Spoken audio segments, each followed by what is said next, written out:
저는 30 중반의 남자입니다. 집에 사람이 잘 들어와야 한다는 어른들의 말씀이 살면서 와닿지 않았습니다. 하지만 이번 일 계기로 뼈저리게 느끼고 말았습니다. 바로 형수 때문이었습니다. 제 사연이 너무 기가 막히고 코가 막힐 정도로 어이가 없지만 이곳에서 나누고 싶습니다. 저에게는 7살 많은 형이 있습니다. 형은 어린 시절부터 공부도 잘하고 성격도 좋은 편입니다. 친구들도 많았고 혼자 여행 다니는 것을 좋아해 결혼이 늦어졌습니다. 작년 이맘때 형 나이 42에 결혼했습니다. 저도 결혼한 상태였기에 우리 형제는 모두 짝을 찾았는데요. 형은 여행을 그만두고 늦게나마 전공을 되찾아 변호사가 되었고 저도 건설회사에 입사해서 평범하게 회사 생활을 하고 있었습니다. 평소 저는 형을 유달리 따랐기에 좋은 사람이 형수가 되었으면 좋겠다고 생각했습니다. 그런데 사람 일은 뜻대로 되는 것이 하나도 없더군요. 저는 형보다는 3년 정도 먼저 결혼했습니다. 아내는 선배가 입원해 있던 척추 전문병원 간호사였습니다. 허리 디스크로 입원하게 된 선배 때문에 자주 방문하다 서로 첫눈에 반해 사귀게 되었고 1년여 만남 끝에 결혼까지 하게 되었습니다. 조용하고 맡은 바 일을 열심히 하는 아내가 무척 사랑스러웠습니다. 게다가 아버지와 외할머니께 진심으로 위하는 모습에 늘 고마워하면서 살고 있었습니다. 저는 지금 어머니가 안 계십니다. 슬프게도 5년 전 형이 변호사가 되자마자 교통사고로 돌아가셨고 그때부터 아버지가 엄마의 엄마인 외할머니를 모시고 살았습니다. 교사였던 어머니를 대신해서 저를 돌봐주신 엄마 같은 존재인 할머니는 애석하게도 어머니가 돌아가신 후에 건강이 나빠져 치매 초기라는 판정을 받았습니다. 그때는 우리 집에 우환이 다 몰려오는 것 같아 걱정이 많았는데요. 다행히도 아버지의 노력으로 더 나빠지지 않고 그대로 유지하고 계십니다. 저도 어린 시절 늘 할머니와 함께 자고 먹고 하는 통에 정이 참 많이 들었습니다. 하지만 가끔 너희 엄마는 어디 있니? 아직 퇴근 전이니? 언제 오는데? 이렇게 말씀하시기 때문에 눈물이 핑 돌기도 했습니다. 하지만 제 아내가 오면 할머니 표정이 밝아지세요. 제 아내가 좋아하는 반찬도 만들어 드리고 할머니와 목욕탕도 함께 가니 저는 늘 고마웠습니다. 저처럼 건설회사에 다니신 아버지는 퇴직금과 저축, 어머니 보험금을 합쳐 건물을 하나 사셨습니다. 지인 소개로 구매한 구청 근처의 8층 건물이었습니다. 형수는 그 건물에 입주한 치과 의사였습니다. 형의 변호사 사무실도 거기에 있었기에 두 사람은 자연스럽게 연결이 되었다고 합니다. 아버지는 한시름 놓았다며 엄마 묘 앞에서 우실 정도로 형제의 결혼을 바라셨는데요. 평생 혼자 살겠다던 형이 결혼할 여자를 집에 데리고 온다고 할 때 저와 제 아내는 무척 기뻤습니다. 엄마를 보내고 나서 저만 좋은 사람과 함께 사는 것이 괜히 미안하기도 했었기 때문입니다. 치과 의사라는 직업보다 형수가 아내보다 한 살이라도 위라서 다행이구나 싶었습니다. 동서지간에도 서열이 있는데 나이가 많은 형님한테 존대하는 것이 편하니까요. 인사 오는 당일 식사 준비를 도우미 아줌마가 한다고 해도 아내가 퇴근 후 음식을 직접 만들어서 상을 차렸습니다. 정성이 고맙다며 아버지가 좋아하셨습니다. 형은 번거로우니 외부에서 밥을 먹자고 했지만 자신도 할머니가 끓여주신 만둣국이 너무 맛있어서 결혼을 결정했다고 우스갯소리도 하더군요. 솜씨는 없지만 형님을 위해 집밥 차려드리겠다는 아내의 뜻이었습니다. 형수는 형보다 12살 어리지만 부동산에 관심이 많다고 했습니다. 게다가 활달한 성격으로 첫인상은 호감형이었습니다. 그러나 화려한 의상도 그렇고 제가 보기엔 외모를 많이 가꾸는 편으로 보였습니다. 도자기 같은 피부에 물미역 같은 긴 머리카락, 완벽한 메이크업, 텔레비전에 나오는 아이돌 같은 느낌이었습니다. 아무튼 수수한 제 아내와는 좀 달랐습니다. 안녕하세요. 3층 치과 운영하고 있습니다. 이 아프시면 언제든지 오세요. 웃는 얼굴에 침 못 뱉는다고 하는 말이 있듯이 서글서글 계속 웃는 얼굴의 형수는 조용하게 할 말만 하는 아내와도 다른 모습이었죠. 그러다 제 아내가 자신을 간호사라고 소개했습니다. 이때 형수가 픽 하고 웃는 겁니다. 간호사? 이러고 혼잣말을 내뱉기도 하고요.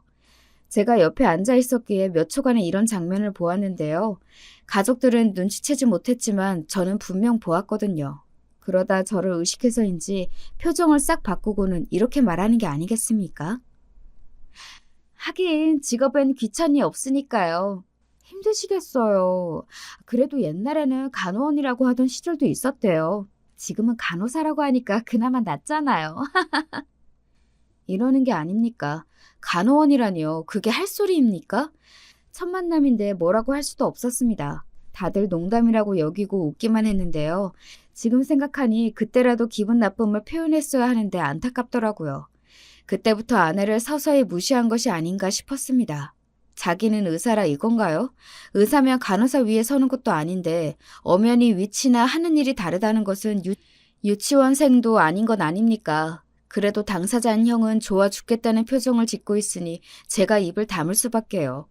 아버지는 방글방글 웃는 첫째 며느리감이 마음에 드셨는지 당장 결혼하라고 하시더라고요. 상견례 때는 제가 오픈 예정인 아파트 때문에 바빠서 가지 못했으니 어떤 짓을 했는지는 모르겠지만 별탈 없이 끝났다는 아내의 말을 믿을 수밖에 없었습니다. 하지만 며칠이 지난 어느 밤 침대에 누워 아내가 입을 열었습니다. 상견례 날 기분이 묘한 일이 있었어. 잊어버리려고 해도 자꾸 생각나서 형님이 자기 집안은 거의 다 의사인데 동선의 집은 간호사만 있네 하고 웃더라고. 하긴 우리 사촌 언니도 간호사이고 우리 올케도 간호사지만 이러는 건 아니겠습니까? 의사 집안이면 의사 집안이지 얼마나 자랑했으면 아내가 이러는 걸까 싶었습니다. 사람이 웃는다고 다 좋은 뜻은 아니잖아요. 막 비웃는 듯이 웃는 것이 더 기분이 나쁜 법입니다. 한 번만 더 그러면 형수한테 따끔하게 한 소리 하겠다고 했습니다. 그러니 아내는 참으라고 하더군요. 결혼한 새댁한테 한마디가 상처가 되는 법이라고 기분이 나빴다고 하면서도 형수 편을 드는 아내를 보니 갑자기 속상했습니다. 도대체 그 형수는 왜 그러는 걸까요? 주변에도 의사인 친구가 있지만 간호사를 무시하는 일은 없던데 말입니다. 아무튼 형수는 이해가 되지 않았습니다. 더 기분 나쁜 것은 바로 결혼식이었습니다. 제주도에서 작은 결혼식을 하겠다고 하더니 막상 가서 보니 성대한 결혼식이었습니다. 바다가 보이는 호텔 잔디밭에서 오케스트라 협연부터 비싼 생화 장식에다 바다까지 만찬, 심지어 가수까지 초청해 축가를 부르더군요. 마치 외국 영화에서 보는 장면 같았습니다. 예식장에서 20분 만에 해결한 저희가 어색할 정도였습니다. 게다가 직계 가족만 모인다고 해서 제 장모님하고 장인어른도 못 오셨는데 형수 당신의 가족들은 사돈의 8촌까지 비행기를 타고 왔습니다. 비용이 얼마인지 어마어마할 텐데 모두 형이네 모양이었습니다. 아내가 좋으면 처가댁 말뚝에도 절을 한다지요. 비용 괜찮아? 하고 물으니 형이 알아서 한다고 하니 제가 뭐라고 할 만한 상황은 아니었습니다. 문제는 가족 사진이었습니다. 식이 끝나고 신부와 신랑 가족들이 모여 찍는 사진 말입니다. 일단 식구가 많은 형수네 가족부터 찍기 시작했습니다. 대대로 의사 집안이라고 했던 형수였기에 얼마나 대단한지 제가 사람들을 하나씩 바라보았습니다. 나중에 아버지에게 들으니 집안의 의사가 수두룩해서 종합병원을 차려도 된다는 말을 상견례 자리에서 했다고 하던데 결혼식장에서는 의사 가운 입고 오는 건 아니니까 누가 의사인지 알 수는 없더군요. 요란하게 형수 가족들이 사진을 찍고 있는 가운데 할머니께서 갑자기 화장실에 가고 싶다고 말씀하시더군요. 속 깊은 제 아내가 먼저 일어나 모시고 가긴 했습니다. 그런데 화장실에 간 지 한참이 흘러도 오지 않더군요. 저는 할머니가 실수하셨나 싶어 걱정되었습니다. 신랑 쪽 가족분들 나오세요. 그때 우리 가족들 나오라는 이야기가 들렸습니다. 이 부분은 형수가 의도적으로 그런 그것은 아니었지만 아내와 할머니가 올 때까지 조금만 기다려 달라고 해도 순서가 밀렸다며 형수가 거부했습니다. 서방님 그냥 찍죠. 일단 할머니랑 동서오면 다시 찍으면 되니까요. 안 그래도 시간이 지연되네요. 저희 신혼여행도 가야 하는데. 방글거리며 말하는데 싫다고 맺힐 수도 없는 노릇이었습니다. 형도 시간이 없다며 난감한 표정을 지으니 새 남자와 형수가 가족 사진이라고 하며 찍혔습니다. 결국 아내는 사진기사가 철수할 때까지 오지 못했습니다. 아내는 할머니가 피곤하신지 호텔 로비 소파에 앉아 눈을 붙이셨고 핸드폰을 넣은 가방을 저한테 맡기고 가서 연락 못했다고 했습니다. 잠깐 조는 할머니를 깨우기도 뭐해서 그냥 옆에서 기다렸다고 하는 아내에게 생글거리며 형수가 말하더군요. 아유 동서 나중에 가족 사진 찍지 뭐. 좋은 사진관에서. 형수는 뭐가 좋은지 아내랑 할머니가 없이 사진 찍어놓고 좋다고 웃었습니다. 암튼 중대한 사안은 아니지만 저는 뭔지 모르게 섭섭했습니다. 철수한 사진기사야 다시 부르면 되는 거 아닙니까? 아내와 할머니가 오는 모습을 보고서도 형수는 일정대로 해야 한다며 다른 곳으로 가버려 놓고 가족 사진 어쩌고 이야기하는 것이 거슬렸습니다. 그래도 설마 같이 찍기 싫어서 그런 건 아니겠지 싶어 넘어갔습니다. 그 후에 엄마 기일이 되어 제사를 준비해야 했습니다. 아버지는 며느리들이 다 바쁘니 도우미 아주머니랑 자신이 제사 음식을 준비하겠다며 걱정하지 말라고 그러시더군요. 그래도 제 아내는 퇴근 후 달려가 밥이라도 했습니다. 제사 지낼 때 되니까 형수가 오더라고요. 제가 퉁명하게 쳐다보니 오늘 야간 진료라 늦게 왔다며 또 생글거렸습니다. 동네 치과인데 하루쯤 미룰 수도 있는 것 아닌가 싶었지만 저도 그러지 못했으니 입을 닫았습니다. 제사상을 물리고 설거지는 아내가 거의 도맡아 했습니다. 과일을 내온다며 부산을 떨긴 했지만 아무것도 안 하고 왔다 갔다가 하는 것이 뻔히 보였습니다. 결혼했다고 무조건 우리 집안일을 하라는 건 아닙니다. 다만 제 아내가 우리 집안일 하는 것은 당연하다고 바라보는 형수의 시선이 거슬린다는 겁니다. 재수 씨 고생이 많네요. 이 사람이 공부만 하고 집안일은 완전 젬병이에요. 세탁기 사용법도 몰라요. 무슨 세탁기 사용도 못하는지 우리 할머니도 정신이 멀쩡할 때면 하실 수 있거든요. 아무튼 형이 현수펜을 드니 저도 가만히 있으면 안 되겠다 싶어 한마디 꺼내려는데 아내가 막아섰습니다. 네, 배우면 되겠죠. 그죠, 여보? 저한테 조용히 하라고 찡긋거리더라고요. 엄마 제삿날 서로 싫은 소리 하다가 싸움이 날 수도 있다고 조심하라는 아내 신호에 저는 조용히 있었습니다. 하지만 형수는 끊임없이 제 아내에게 도발하더군요. 갑자기 자신이 아끼던 화장품과 옷을 가져왔다고 쇼핑백을 내밀었습니다. 이제 집안 행사할 때 좋은 옷도 입고 화장도 해 동서. 지금 진짜 아니다. 이제는 나도 이 집의 가족이잖아. 내 얼굴도 세워줘야지. 퇴근하고 헐레벌떡 달려온 내 아내한테 아나운서처럼 화장을 곱게 하고 딱 붙는 정장을 입고 와놓고 인형처럼 가만히 앉아있는 형수가 할 말은 아니다 싶어 참다 결국 제가 나섰습니다. 형수님, 그게 무슨 말씀이세요? 진짜 아니라니. 뭐가 아니란 겁니까? 어머 여보 그만해. 옷이랑 화장품 내가 갖고 싶었던 거야. 감사해요 형님. 아내는 제 눈치를 살피며 쇼핑백에서 옷이며 화장품을 꺼내서 좋다고 했습니다. 아니요, 제 아내 취향 제가 알거든요. 요란하고 화려한 스타일은 싫어하고 화장품도 거의 색조는 하지도 않는데 무슨. 암튼 엄마 제삿날이니 참으려고 해도 부하가 치밀었습니다. 옷이랑 화장품 내가 아끼는 거라니까. 동서가 안목이 거의 없는 게 아니구나? 당신도 참 다음에 새 것으로 사드려. 어? 죄송해요, 제주씨. 결국 형이 나서서 아내와 저한테 사과하는 통에 저도 입을 닫고 말았습니다. 형은 집으로 가는 길에 저한테 아내에게 좋은 옷이랑 화장품 사드리라며 돈을 주려고 하더군요. 말이라도 예쁘게 하면 누가 뭐라고 합니까? 서로 안 입고 안 쓰는 것들 환경보호 차원에서 받아도 됩니다. 하지만 사람을 은근히 무시하면서 주는 것은 아니지 않습니까? 형수는 다른 사람한테는 말도 잘하고 기분도 맞춰주는 말도 잘합니다. 아버지한테도 사근사근 웃어가면서 아버님 하고 저한테는 할머니께 아니 도우미 아주머니에게도 예의 있게 하는데 왜 제 아내한테만 그러는 걸까요? 아내에게 면박 주고 무시하고 기분을 상하게 하는 경향이 있었습니다. 마치 간호사한테 당한 것이라고 있는 사람처럼 내 아내한테만 신경 긁는 소리만 해대고 있으니 제가 미칠 노릇이라는 겁니다. 게다가 방글방글 웃으면서 말이죠. 형수한테 도대체 왜 그러냐고 따지고 싶었지만 그 자리에서는 괜히 아내 기분만 상하게 하는 것 같아 입을 닫고 말았습니다. 다음 날 아내를 백화점으로 끌고 가서 사고 싶은 옷이랑 화장품을 사줬습니다. 처음에는 비싸다고 싫다고 했지만 제가 안 사면 형수랑 한판 뜨겠다고 하니 결국 마음에 드는 것을 고르기 시작하더군요. 그동안 해준 것도 없어 미안하기만 했는데 형수까지 무시하는지 더 미안해서 죽을 맛이었습니다. 그래도 형수 때문에 자신만 수지 맞았다며 아내는 백화점 주차장에서 빙그레 웃었습니다. 아내가 웃으니 제 마음도 조금은 편해지더군요. 그때부터 형수와 거리를 둬야겠다 결심했습니다. 자꾸 만나면 감정만 상할 테니까요. 어머니 제사 다음 날 저는 아버지한테 이야기도 해보았습니다.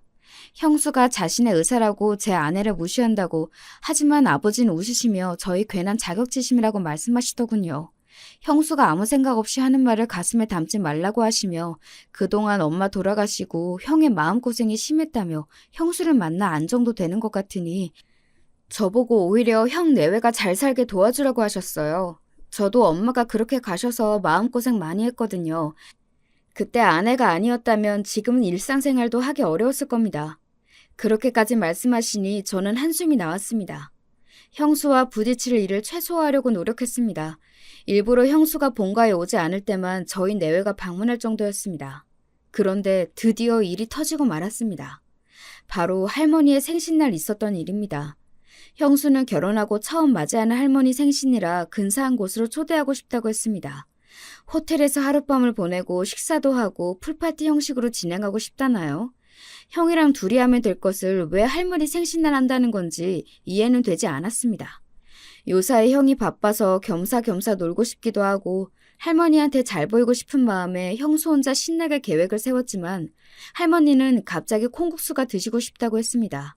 그것도 예전에 사시던 곳에서 먹던 콩국수 집에서 말입니다. 호텔이라고 하면 제주도에서 가봤다며 자신의 생일날에는 먹고 싶은 콩국수 이야기만 하시는데 제 아내가 나설 수밖에 없었습니다. 아쉽게도 할머니가 가고 싶다는 곳은 폐업했고 근처에서 그 가게 사장 자녀들이 하는 곳을 겨우 찾아냈습니다. 서울 근교 유원지였고 다행히 방갈로 같은 방도 있다고 하니 거기라도 모시고 가자고 했습니다. 형수는 이미 예약했다며 펄펄 뛰었습니다. 자신의 일정을 거부하고 이상한 유원지에 콩국수를 먹을 수는 없다고 했지만 할머니의 뜻을 꺾지 못했습니다. 일단 제 차로 할머니와 아버지, 아내가 이동했습니다. 근처에 계곡도 있고 산도 보이는 곳이었습니다. 메뉴도 콩국수 이외에 수육이나 백숙도 있어 다양하게 시켜보았습니다. 예약한 방에다가 과일이며 떡을 차려놓으니 생일상이나 다름없었습니다. 뒤늦게 형 내외가 도착했고 우리는 소박한 할머니의 생일 파티를 시작했습니다. 이때 엄마가 있으면 얼마나 좋을까 싶었습니다. 형은 그동안 바빠서 집안 행사에 참석하지 않았는데 결혼하니 이렇게 다 모인 거라며 아버지와 할머니가 좋아하셨습니다. 그 집 콩국수 너희들 엄마가 제일 좋아한 거야. 그때랑 맛이 비슷하네. 좋구나. 할머니는 엄마가 그리워서 콩국수 이야기하신 모양이었습니다. 비슷한 맛을 재현하는 곳을 찾아냈다고 아내를 칭찬하셨습니다. 할머니 때문에 호텔 파티 위약금까지 냈다며 약간 투정하듯 이야기하던 형수도 이내 입을 닫았습니다. 형수는 아까 이 가게에 들어서자마자 인상을 구겼습니다. 드레스 같은 원피스가 흙바닥에 쓸리니 기분이 상했을 겁니다. 서울 근교 유원지라고 몇 번이나 말했는데 궁전 파티도 아니고 왜 저렇게 옷을 입은지 모를 일입니다. 그래도 맛있는 것은 알아서 국산 콩 같다며 콩국수는 한 그릇 먹긴 했습니다. 그것도 그럴 것이 우리 엄마가 좋아한 거래 많이 먹어 하면서 형이 다정하게 속삭이는데 남길 수는 없었겠죠. 그 모습을 사랑스럽게 바라보는 형의 얼굴을 보니 형수를 좋게 봐야겠구나 싶었습니다. 아내한테만 재수없는 언행만 안 한다면 말이죠. 콩국수를 잘 먹고 과일이나 떡까지 먹고는 더 이상 들어가지 않으니 미리 준비한 백숙은 포장까지 했습니다. 포장하는 시간에 할머니와 아버지, 저와 형이 주변 산책을 하겠다고 했고 아내와 형수가 방 안에 떡이랑 과일 등을 정리하기로 했습니다. 둘만 남겨놓으려니 왜 그렇게 불안한지 발걸음이 떼지지 않았습니다. 그래서 할머니가 같이 나가보자는 말에 어쩔 수 없이 나서긴 했지만요. 할머니는 원하는 걸 드셔서 기분이 좋으신지 아버지와 제 손을 잡고 이리저리 가보자고 하셨습니다. 저도 형도 덩달아 기분이 좋았습니다. 어머니의 사고가 우리 가족에게 상당한 아픔이었기에 활짝 웃는 날도 그리 많지 않았습니다. 형은 일 아니면 여행이든 한시도 제 몸을 가만두지 않았고 저도 아내를 만나서 겨우 극복하기 시작했습니다. 아버지는 어머니가 그리워서라도 할머니에게 제대로 봉사했습니다. 아버지의 부모님도 어렸을 때 이미 돌아가셨기에 저희 외할머니를 부모처럼 의지했다고 했거든요. 할머니도 남편을 여의고 하나뿐인 엄마를 교대까지 보내느라 고생도 많이 하셨거든요. 이렇게 헤어지긴 섭섭하니 근처에 쌍화차 한 잔 더 마셨으면 좋겠다며 할머니께서 2차 가자고 하시더라고요. 그 말이 우스워 저희 삼부자는 박장대소를 했습니다. 올만해 보이는 따뜻한 장면이라고 아닌가 싶었습니다. 다들 웃고 있어도 웃는 것이 아니었거든요. 엄마의 사고 후 말입니다. 저는 쌍화차 잘하는 곳이 어디 있을까 하고 주머니에서 핸드폰을 찾았습니다. 어디 있지? 하고 두리번거리니 형이 국수집에 두고 온 게 아니냐며 가보라고 하더군요. 그래서 서둘러 방 근처로 걸어갔습니다. 두 사람이 아직도 정리 중인지 방문 앞에서 형수의 하이힐과 저희 아내의 운동화가 보이더군요. 그때였습니다. 방에서 울리는 신경질적인 형수의 말소리에 저는 얼어버렸습니다. 형이나 아버지한테 하는 말소리가 아니었습니다. 드라마 사극에서 보면 아씨가 몸종을 다그치는 그런 장면이 떠오르는 말투였습니다. 게다가 어처구니 없는 형수의 대화 내용까지 온몸이 굳는 기분이었습니다. 콩국수가 뭐야? 메뉴는 네가 정한 거 아니야? 할머님이 드시고 싶다고 하셨어요.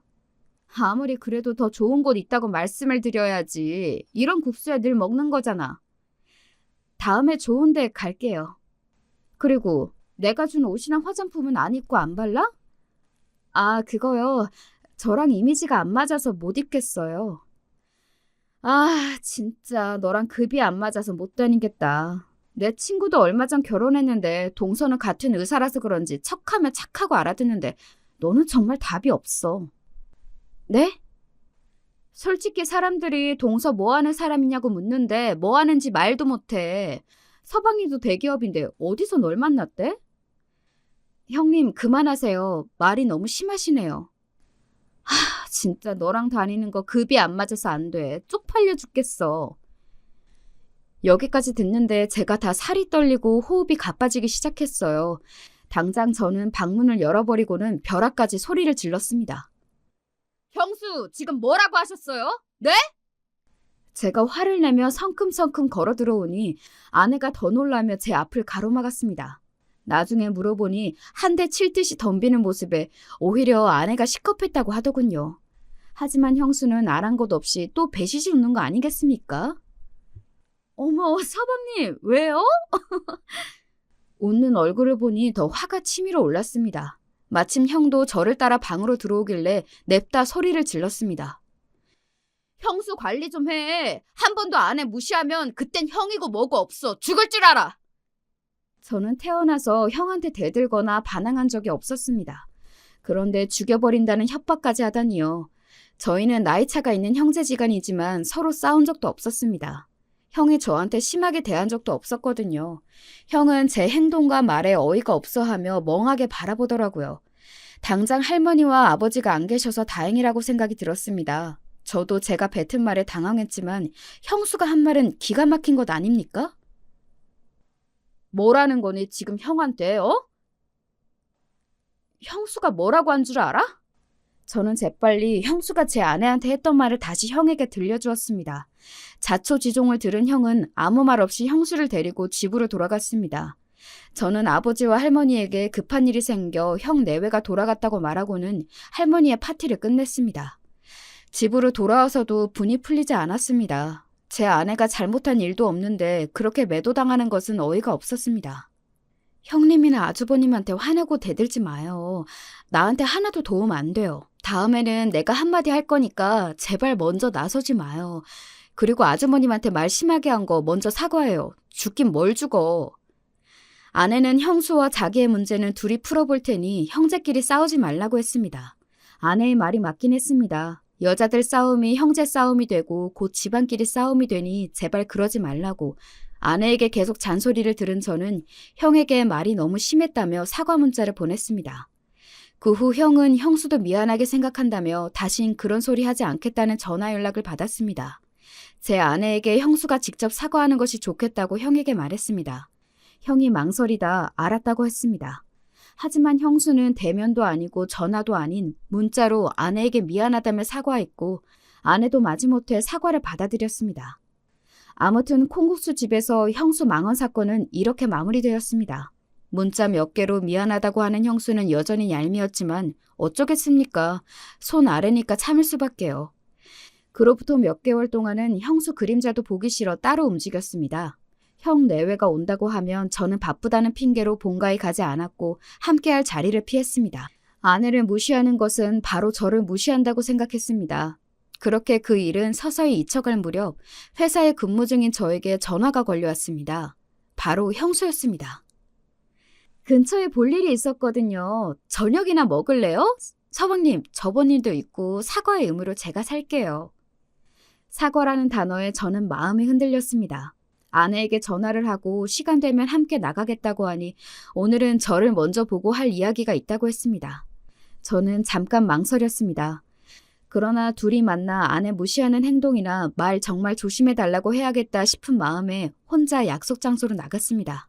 형수는 화려하고 세련된 복장으로 저를 맞이하더군요. 그날은 자기가 호텔 예약이 다 취소되고 위약금도 물었는데 할머니에게 인정은 제 아내만 받아 불쾌했다고 하더군요. 다시는 무시하는 발언은 없을 거라며 저한테 몇 번이고 다짐했습니다. 그제야 저도 마음이 서서히 풀려 형수와 이런저런 이야기를 나누었습니다. 형수는 제가 아내와 어떻게 만났으며 이상형이 뭔지 묻더군요. 아니, 형수님, 저 결혼했는데 이상형 물어보면 어떡해요? 당연히 아니겠죠. 어릴 때부터 좋아하는 여성상 있을 거 아니에요. 글래머? 청순가련? 아님, 보이시? 제 인생에 후회하는 순간이 있다면 이때라고 할 수 있을 겁니다. 정말이지 멍청하게도 그만 집으로 돌아가려고 아무 말이나 대답했습니다. 이상형은 제 아내라니까요. 말하기 전에 못 가요. 얼른 말해주세요. 혹시 저 같은 여자 좋아하세요? 그래서 말 못하는 거 아니에요? 아, 네, 맞아요. 형수 같은 화려한 여성 좋죠. 저 화려한 여자 딱 질색입니다만 제 입에서 그 말이 나오자 형수는 그럴 줄 알았다며 저를 놓아주더군요. 저는 형이 이렇게 집요한 여자를 좋아하나 싶었습니다. 자신이 듣고 싶은 말을 정해놓고 그 말이 나올 때까지 계속 질문을 했어요. 그날 밤 저는 아내에게 형수를 만났다고 하니 싫은 기색이 역력했습니다. 두 사람이 왜 만나는 건지 따지더라고요. 저는 겁이 덜컥 났습니다. 평소 싫은 소리 할 줄 모르는 아내가 형수랑 제가 단둘이 만났다고 하니 싫어하는 겁니다. 그래서 저는 형수한테 당신 무시하며 가만 안 둔다고 화만 내고 왔다며 변명 아닌 변명을 했습니다. 아내는 다음에 다 같이 보는 것이 좋겠다며 저한테 충고하더군요. 아주버님이 싫어하면 어쩌려고 둘이 만나? 당신은 내가 아주버님하고 단둘이 보면 좋아? 그니까 다음에 다 같이 보던지 아니면 본가에서 만나. 저는 왜 이리 생각이 짧을까요? 저는 아내만 생각해서 형수를 본 건데 아내는 여러 가지 상황을 감안하고 있던 겁니다. 저는 알겠다고 하고 잠자리에 들었습니다. 이상형 이야기는 괜히 했나 싶기도 하고 이리저리 뒤척거리다 잠이 들었습니다. 그런데 말입니다. 문제는 더 심각해졌습니다. 가끔 형수가 회사로 찾아오는 겁니다. 커피 사들고 왔는데 잠깐 내려와라. 샌드위치 사왔다. 저녁은 먹었나. 급기야 바에서 와인 한잔 하자는 겁니다. 커피나 도시락은 주는 거니 어쩔 수 없이 받아 마시고 먹었습니다. 제 것만 사온 것도 아니고 회사 우리 부서 사람들도 나눠줄 정도도 사왔더군요. 하지만 아내 말대로 단둘이 보는 것은 아니라는 생각에 다른 만남은 바쁘다고 다 거부했습니다. 그랬더니 아예 연락도 없이 퇴근 시간에 회사 앞에서 기다리는 것이 아니겠습니까? 그것도 혼자가 아니었습니다. 자신과 비슷한 옷차림에 배시시 웃는 미소까지 닮은 후배야 말입니다. 내 후배인데 피부과 의사. 지나가는 길에 서방님 생각이 나서요. 오늘은 시간 되죠? 그동안 얻어먹은 것도 있으니 후배랑 같이 왔다는데 밥을 안 살 수도 없고 저는 근처 캐주얼 레스토랑으로 갔습니다. 저는 커피나 빵으로 간단히 먹자고 하려고 했는데 이 사람들은 와인을 시키는 건 아니겠습니까? 졸지에 형수와 형수 후배 저는 술자리를 가졌습니다. 물론 저는 술도 안 마시고 1시간 있다가 일이 있다고 일어나긴 했습니다. 도대체 왜 저러는지 이해가 되지 않았습니다. 아내에게도 더 이상 형수가 찾아왔다고 말하기도 싫었습니다. 그 후 더 이상한 것은 형수의 연락은 하지 않았지만 그 후배라는 여자가 자꾸 문자로 말을 걸기 시작했습니다. 저번에 인사할 때 명함을 준 것이 화근이었던 걸까요? 제 번호를 알기에 계속 문자로 아는 체 하는 겁니다. 초반에는 예의상 대꾸하다가 더 이상 답을 하지 않았습니다. 형수와 마찬가지로 아랑곳 없이 하고픈 대로 하길래 저는 전화를 해서 이야기했습니다. 죄송하지만 그만 연락하시죠. 저희가 그럴 사이도 아닌데요. 어머, 그럴 사이는 뭔데요? 저도 이혼한 지 얼마 안 되었어요. 그냥 친구나 해요. 저도라니요? 누가 또 이혼이라도 했나요? 급기야 그 후배는 외롭다, 술이나 한 잔 사주면 안 될까 이런 식으로 회사로 전화가 왔습니다. 저는 싫다고 거절을 분명히 했는데 어느 날 회사 앞에서 기다리는 게 아니겠습니까? 그날 결혼 기념일이라 아내와 회사 근처에서 만나기로 했기에 가슴이 덜컥 내려앉았습니다. 이 모습을 아내가 보기라도 하면 어쩌나 싶었습니다. 도대체 왜 이러는지 정확히 물어보기 위해 통창이 시원하게 뚫린 카페로 여자를 데리고 갔습니다. 으슥한 곳은 가기도 싫었기 때문입니다. 거기서 황당무계한 이야기를 들었습니다. 형수가 제가 곧 이혼할 거니 잘 지내보라고 했다는 겁니다. 자기는 의사 동서를 두고 싶다면서요. 이 정도면 막장 드라마감 아닙니까? 저는 그 후배에게 다신 연락도 하지 말고 찾아오지 말라고 했습니다. 또 그럼 경찰에 신고하겠다고 으름장을 놓았습니다. 형수를 가만두지 말아야겠다고 벌떡 일어나 가려는 순간 그 앞에 아내가 서 있지 뭡니까? 당신 여기 어떻게 알고 왔어? 어떻게 된 상황이냐면 제가 입을 떼기도 전에 아내는 돌아서서 뛰쳐나가더라고요. 저도 쫓아보았지만 길에서 아무 택시나 잡아 황급히 사라졌습니다. 무슨 음모나 계략에 빠진 가련한 공주가 된 기분이었습니다. 아내에게 전화를 걸었지만 받지 않더군요. 저는 형수에게 전화를 걸었습니다. 저 같은 화려한 여자 좋다면서요. 잘해보세요. 그 친구는 서방님이 마음에 든대요. 내년에는 개업한다고 했어요. 서방님도 의사 아내 좋잖아요. 안 그래요? 너무 급이 안 맞으면 서방님 사회생활에도 문제가 생겨요. 야, 너 미쳤어? 어머, 서방님, 이상형 아니에요? 의사라니까요? 간호사 아니고요. 친구로 지내보세요. 그러다 2년이 닿으면 오빠가 여보 당신 되는 거죠. 뭐라고? 완전 미쳤네, 이 여자가. 그래, 미쳤죠. 나 우습게 봤죠? 콩고수 집에서 한 대 치듯이 덤비는 게 말이 됩니까? 그날 우리 이혼할 뻔했어요. 알아? 나 그때 결심했어요. 서방님 이혼하는 꼴 내가 봐야겠다고 말이죠. 이참에 아내 바꿔요. 수준이 낮아도 원, 간호전무대 나온 애랑 내가 동서지간이 되는 게 말이 되냐고요. 형수의 속마음을 듣고 나니 정신이 아득했습니다. 형수를 야라고 부르는 것도 모자라 그냥 세상에서 없애고 싶을 정도로 분노가 치밀어 올라왔습니다. 급기야 제가 말을 더 하려는데 형수는 전화를 똑 하고 끊어버리더군요. 이제는 하다 제 아내를 바꿔줄 생각까지? 이건 보통 수준이 아니라고 생각했습니다. 도대체 형이 홀리다 못해 최면에 걸린 것이 분명했습니다. 동서가 마음에 안 드니 짝을 다시 찾아주겠다는 말도 안 되는 생각을 어떻게 하는 건지 궁금했습니다. 정식 의사 면허가 맞는 걸까요? 대한민국 의사망신은 형수 본인이 다 시키고 앉아 있었습니다. 형수네 집으로 가는 차 안에서 아내에게 수십 번 전화했습니다. 모두 받지 않자 저는 문자라도 보냈습니다. 무슨 일인지 들어는 봐야지 변명이라도 하게 해줘 라고 문자 보내닌 아내는 이혼하자라고 짧게 답을 했습니다. 끽, 저는 차를 급하게 세웠습니다. 늘 조용하고 신중한 여자였습니다. 이혼이라뇨. 정신이 아득했습니다. 오해가 쌓여 이렇게 허망하게 이혼하는 걸까 싶었습니다. 그때 우리를 이혼시키겠다던 형수의 말이 떠올랐습니다. 이 모든 것이 그 여자 때문에 빚어진 일이라고 생각하니 피가 거꾸로 솟았습니다. 형에게도 심각하게 할 말이 있으니 당장 집으로 오라고 연락을 해두었습니다. 저는 비장한 각오로 다시 시동을 걸고 형네 집으로 향했습니다. 오늘은 형수 그 여자를 가만히 두지 않겠다면서요. 여보, 여기 있었어? 형의 신혼집 아파트 앞에서 저는 아내를 만났습니다. 저는 눈물이 핑 돌 정도로 반가워 아내의 손을 덥석 잡으려고 했지만 아내는 거부하고 쌀쌀맞게 저를 대했습니다. 올 줄 알고 기다리고 있었어요. 이혼은 진짜야? 아무리 그래도 이혼은 아니지. 아니, 우리 이혼해. 더 이상 못 참겠어요. 결혼기념일에 누가 이혼하니? 나 몰래 다른 여자 만나면 이혼해야지. 어떻게 같이 살아요? 당신 그 잘난 형수가 직접 다 이야기했어.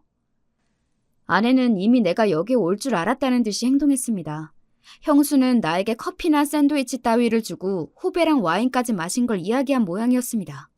오늘 결혼기념일 제가 카페에서 형수의 후배를 만나는 것도 형수가 알려주더랍니다. 그런 일이 있었다고 제가 말도 안 했으니 아내가 화를 내는 것은 당연했습니다. 하지만 저는 억울했습니다.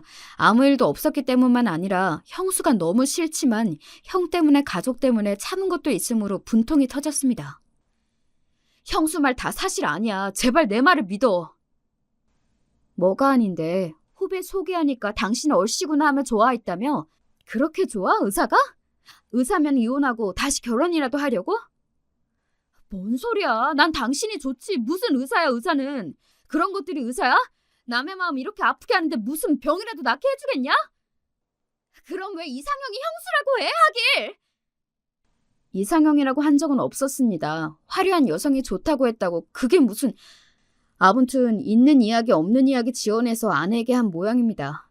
대충 빠져나가려다가 오히려 제가 당한 거라고 아내가 말하면 믿어줄까요? 각설하고 전 아무튼 잘못했다고 일단 빌었습니다.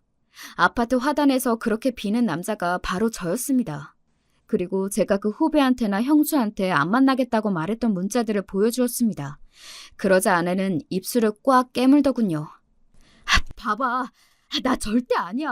형수 같은 여자 트럭째 와도 싫다니까. 싫은 정도가 아니라 끔찍해. 그니까 제발 이혼은 안 돼. 안 된다고. 나 너 없으면 하루도 못 살아. 됐고 조용히 좀 해. 내가 오죽하면 그래? 이 여자 진짜 안 되겠네. 화낼 줄 모르는 여자가 성질이 나면 무섭다는 것을 그제야 알았습니다. 형수 집 현관문이 열리자 아내는 야무지게 달려가서 따지더군요. 또박또박 톤도 높아지지 않고 조용히 말이죠. 형님, 이런지 세상에 이런 일이 나올 만해요. 알아요? 결혼한 시동생한테 여자 소개라니요? 안 먹히니까 저한테 거짓말로 지어내고? 치과 앞에서 가서 한번 떠들어 볼까요? 이게 맞는 짓인지? 어머, 너도 본색이 나오는구나. 누가 착한 척하고 앉아있길래 속도 없는 줄 알았지. 야, 걔는 너랑 급이 달라. 피부과 전문이라고. 전문대 나온 너랑 다르다니까? 짝, 그때 아내가 형수의 뒤통수를 갈기는 거 아니겠습니까? 아내가 고등학교 때 배구 선수 했다고 한 적이 있던데 정확한 서브였습니다. 텅 하고 형수의 골이 울렸습니다. 정신 차리세요, 형님. 야! 이게 감히 의사를 쳐? 가르사 주제! 하고 아내의 머리채를 잡으려는 걸 아내가 쓱 하고 피하더군요. 자신의 힘에 못 이겨 형수는 바닥에 고꾸라졌습니다. 가정 형평상 전문대 다니고 나중에 편입해서 간호대학 나왔어. 그게 죄냐? 누가 죄래? 나랑 급이 안 맞다는 거지. 네가 나한테 다 이야기했듯이 네가 보낸 문자 아주버님에게 다 보냈다. 알아서 해. 형수는 그 말에 놀라 더 이상 아따구니는 못 쳤습니다. 형을 그렇게 좋아하는 걸까요? 아무튼 저는 아내의 다부진 태도가 마음에 들었습니다. 똑부러지게 말할 줄 알았는데 그동안 형수의 무시를 가족을 위해 참은 모양이었습니다. 아무튼 전 돌아가는 차 안 빌고 또 빌었습니다. 누가 같이 산대? 나 당신 용서 안 했다. 미안해. 몰라. 정말 이혼하고 싶었어. 미안하다. 저녁 뭐 먹을래? 예약한 곳 다시 갈까? 이혼 아직 취소 안 했어. 근데 말이야, 당신 사람 때릴 줄도 알아? 처음이야. 그리고 애 아빠 뺏기게 생겼는데 그런 먼 짓을 못할까? 애 아빠? 나 임신 8주 차래. 뭐? 임신? 형님이 계속 찾아온다고 미리 이야기했으면 놀랄 리도 없잖아. 임신이라고 했어? 아까는 정말 놀라서 어떻게 되는 줄 알았어. 임신하면 호르몬 분비가 과도해져서 화도 낼 수 있고 소리도 지를 거니까 앞으로 조심해. 나 아빠 되는 거지? 그래, 임신했어. 당신 아빠 되는 건 맞고. 근데 말이야, 가족들한테는 일단 말하지 마. 12주 넘어가서 말씀드릴래. 혹시 또 잘못될 수도 있으니까. 저는 하마터면 핸들을 놓칠 뻔했습니다. 임신이라뇨. 제가 애 아빠가 된다니. 아까 형수 때문에 열받은 상황들이 눈녹듯 녹았습니다. 어쩐지 이혼 이야기를 성급하게 꺼낼 때부터 아내가 평소와 다르다는 것을 알았습니다. 그래, 알겠어. 저는 고개를 미친 듯 끄덕이며 조심스럽게 운전했습니다. 가슴이 벅차올랐습니다. 사랑스러운 아내를 위해 저는 며칠 동안 빌고 또 빌었습니다. 아내의 마음이 서서히 풀릴 때쯤 형수가 병원에 입원했다는 소식을 들었습니다. 아니, 안정은 제 아내가 취해야 하는데 무슨 소리인지 의아했습니다.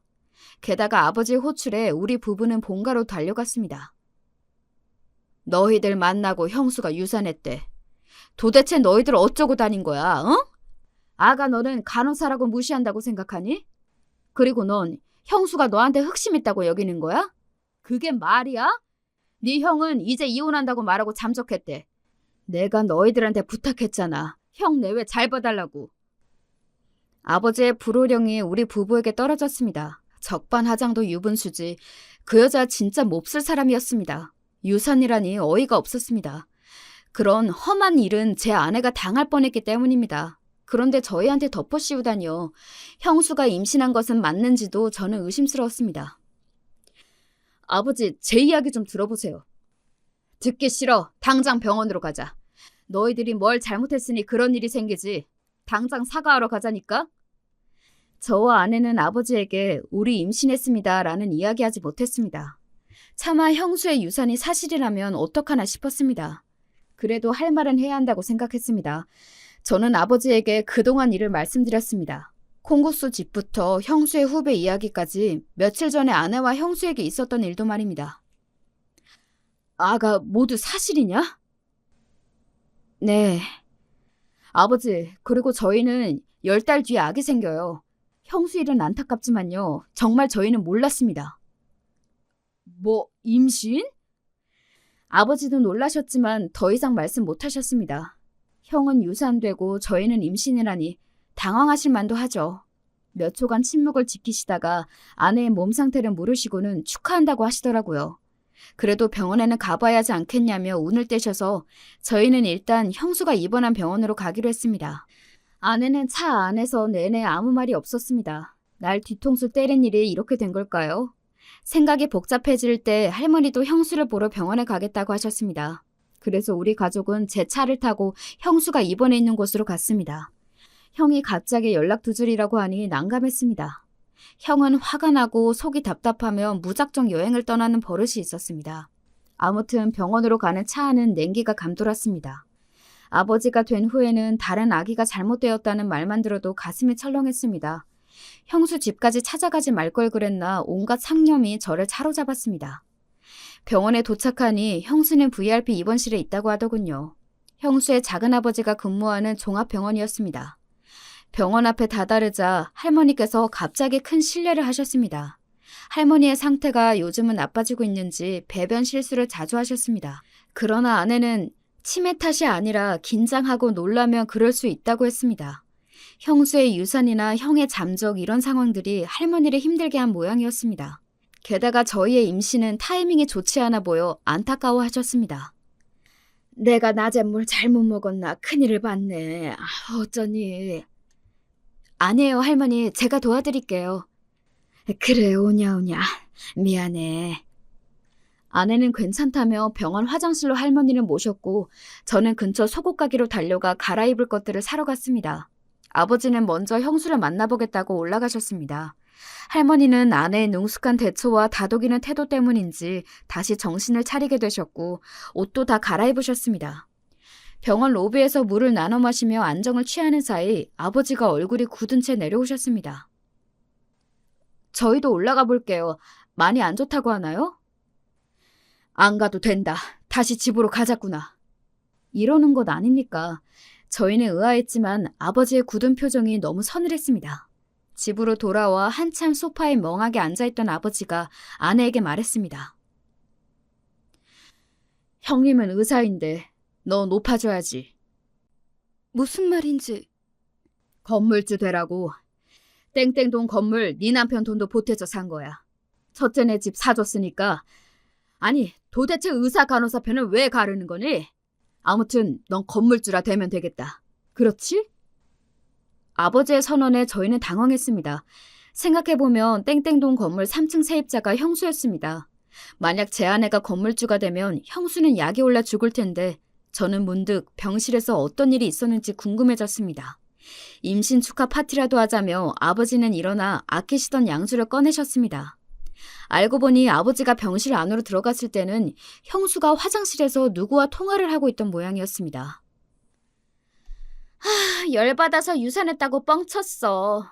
남편 시동생하고 그 간호사 그년이 둘이 때로 덤비더라. 게다가 그날 밤에는 남편도 실망했다고 그러지. 게다가 연락도 안 돼. 방법이 없잖아. 거짓말이라도 쳐야지. 말이 나와서 그렇지. 난 진짜 간호사 그년하고 급이 달라서 같이 있기 싫다니까. 간호사가 뭐야. 종합병원 간호사도 아니라니까. 아버님이 건물 우리한테 주시기만 하면 그냥 당장 치워버리고 싶어. 이렇게 형수가 화장실에서 떠드는 걸 말없이 듣고 온 아버지는 결심하셨습니다. 제 아내의 급을 올려주려고요. 물론 간호사가 낫다는 것이 아닙니다. 하지만 그 형수의 수준에서 급을 올리는 것은 그 방법밖에 없었습니다. 아버지가 형이 운영하는 변호사 사무실로 찾아왔습니다. 저희 부부에게 상속해 주시려고 말입니다. 소식을 들은 형수가 당장 사무실로 달려왔지만 형수 앞에 놓인 것은 형의 이혼장이었습니다. 충격과 공포에 사로잡혀 있던 형수는 저를 보자 득달같이 달려들었습니다. 서방님, 어떻게 된 일이에요? 이제 급이 달라졌네요. 제 아내는 건물주, 형수님은 세입자. 당장 치과 빼세요. 급이 안 맞아서 세 못 드리겠대요. 뭐요? 동서 그 잘난 얼굴 내밀고 말해보라고 하세요. 참내. 임신 중이라서 험한 꼴 보면 안 돼요. 네? 임신이요? 네, 임신도 저희가 했네요. 그렇다고 뻥을 치면 어떡합니까? 의사가 태아의 생명을 두고 말이에요. 뭐라고요? 형수는 얼굴이 백지창처럼 하얗게 변했습니다. 그러나 건물 뺏긴 걸 생각하니 열받아 죽으려는 형수를 뒤로하고 저는 아내가 사오라고 했던 티라미수 케이크를 사러 갔습니다. 그날따라 달콤한 것이 입에 사르르 더 잘 녹았습니다. 그 후에는 형수와 형은 이혼했고 형수의 치과는 저희 건물에서 빠졌습니다. 여기까지 오느라 저희 부부 기가 막히고 코가 막혔습니다만 나중에는 뻥 뚫려 다행이지 뭡니까. 이혼하는 과정도 험난했습니다. 결정적인 것으로 형수의 후배가 증언도 해줬습니다. 저와 제 아내가 잘 지낸 것을 보고 충격을 받았다고 했습니다. 형수가 자신을 이용할 줄은 몰랐다면서 이 여자도 형수와 자신은 급이 다르다고 하더라고요. 참네, 사람도 급이 있나요? 하여간 집안에 사람이 잘 들어와야 하는 것은 맞겠죠. 형수의 등장으로 저희는 화병이 날 뻔했지만 이렇게 극복했습니다. 그 후에는 그리고 아버지와 할머니, 저희 부부, 여행에서 돌아온 형, 그리고 기어다니면서 저질에 많이 하는 우리 딸까지 잘 지내고 있습니다. 아버지는 취미생활도 하시고 할머니는 요새는 실수를 거의 하지 않으시더라고요. 형은 괜찮은 사람 물색하고 있고 저희 부부는 각자 생활 열심히 하고 있습니다. 그 형수였던 여자는 개업한 치과가 안 돼서 지금 다른 병원 월급 의사가 되었다고 하더라고요. 모쪼록 지금까지 제 이야기를 들어주셔서 감사합니다.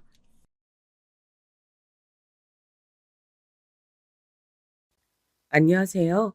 각양각색의 이야기 보따리를 매일 풀어주시는 저에겐 무척 고마운 존재인 사연에 빠지다에 오늘은 제가 한번 사연을 신청해봅니다.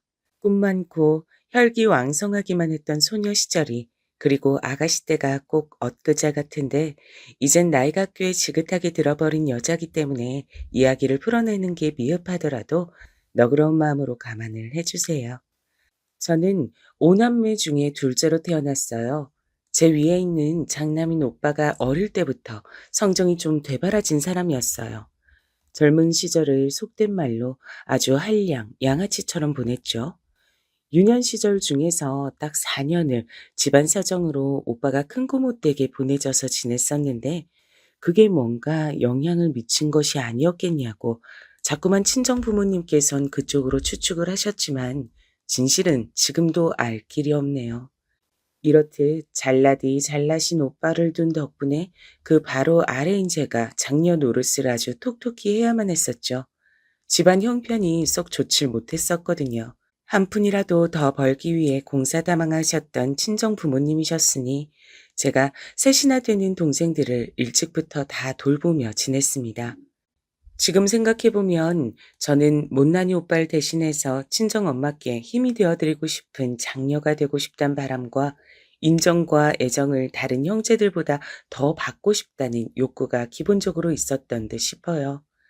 그러니 아주 사명감을 갖고 집안일을 했던 것이겠죠. 동생들은 말을 지지리도 안 들었습니다. 여동생이고 남동생이고 다 똑같았어요.